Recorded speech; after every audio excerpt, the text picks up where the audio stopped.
நமது குரு காட்டிய அருள் வழியில் நமது சகஜ வாழ்க்கையில் குடும்பத்தில் பற்றுடன் பரிவுடன் பண்புடன் வாழ்ந்து வந்தாலும் சந்தர்ப்ப பேதத்தால் சகோதரருக்குள் ஒரு சகோதரன் சந்தர்ப்பத்தால் சோர்வடைந்துள்ளான் என்று வைத்துக்கொள்வோம். மூத்த சகோதரனோ தான் அவசர நிமித்தமாக இந்த தொழிலுக்கு செல் என்று கூறுகின்றான். ஆனால் அவ்வாறு கூறும்போது இந்த சோர்வடைந்த சகோதரன் அவன் செயல் சிறிது மந்தம் காட்டுவான். நான் சொல்லுகின்றேன், இவன் சீராக செய்ய மாட்டேங்கிறான் என்ற இந்த உணர்வு தோன்றிவிடுகின்றது. அப்போது அவன் மேல் வெறுப்படையும் சந்தர்ப்பம் வருகின்றது.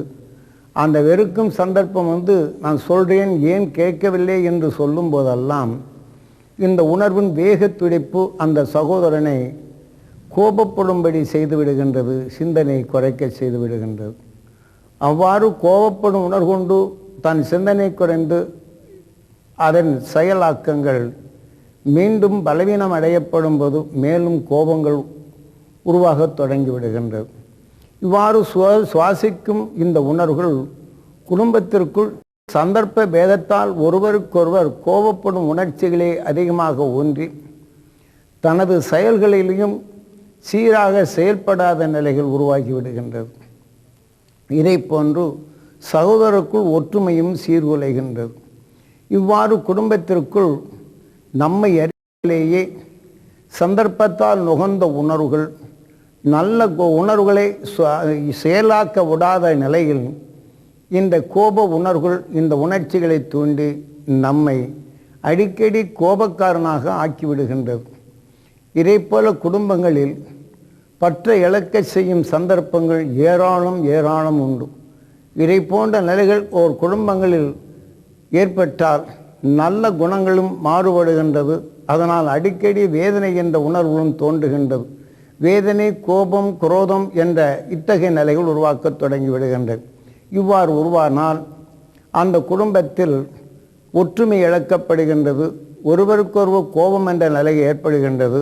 தொழிலும் பலவீனம் அடைகின்றது. குடும்பத்திலும் ஒற்றுமையற்ற நிலை ஏற்படுகின்றது. இவ்வாறு ஏற்படும் சந்தர்ப்பங்களிலிருந்து அந்த சந்தர்ப்பம் மனித உடலுக்குள் நோயாகவும் உருவாக காரணமாகிவிடுகின்றது.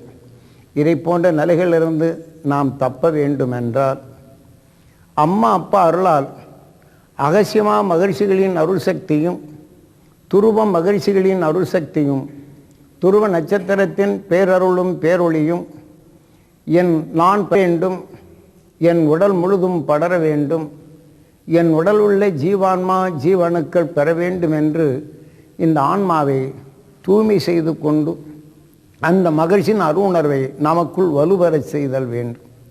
அவ்வாறு வலுப்பெறச் செய்தால் தான் ஏன் கோபித்தோம் என்று தன்னை திரும்பி பார்க்க செய்யும். கோபத்திலிருந்து விடுபடவும் செய்யும். இதே போல தவறு செய்தோன் உணர்வுகளும் இதே போல செயல்படும் போது அதை சிந்திக்கும் செயலும் அங்கே வருகின்றது. தான் தவறை உணர்ந்து எவ்வாறு செய்ய வேண்டும் என்ற அந்த உணர்வுகள் நம் உடலிலேயே உருவாகின்றது. பல தீமைகளிலிருந்து விடுபட இது உதவும். ஆகவே குரு காட்டிய அறுபடியில் இத்தகைய கோப நிலைகள் வரும்போதெல்லாம் இதே போல அருள் மகிழ்ச்சியின் உணர்வுகளை நாம் தியானித்து நம் உடலுக்குள் பரவை செய்து நம் உடலை தூய்மை செய்து நம் குடும்பத்தில் பற்றும் பாசத்தையும் உருவாக்கும் உணர்வுகளை உருவாக்குதல் வேண்டும். இல்லையெனில் நாம் பேசிய உணர்வுகள் அனைத்தும் நம் வீடுகளில் உள்ள செவர்களிலும் பொருள்களிலும் காந்த புலனறிவு அதிகமாக உண்டு.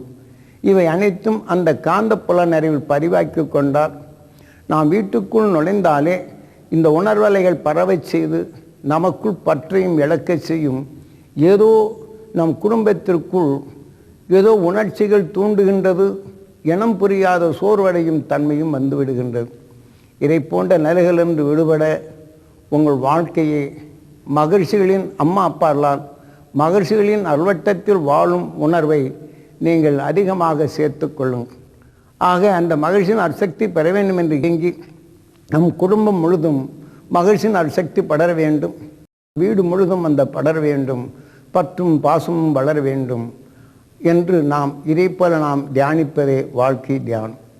ஆகவே நாம் ஒவ்வொரு நிமிடமும் தீமையிலிருந்து விடுபட்டு நம்மை காத்துக்கொள்ள நாம் எதை எண்ணுகின்றோமோ நமது உயிர் அது ஈசனாக இருந்து அந்த வலிமையான உணர்வுகளை நமக்குள் உருவாக்கின்றது. அதன் வழி நீங்கள் பெற எமது ஆசிகள் என்றும் உங்களுக்கு உறுதுணையாகிறது.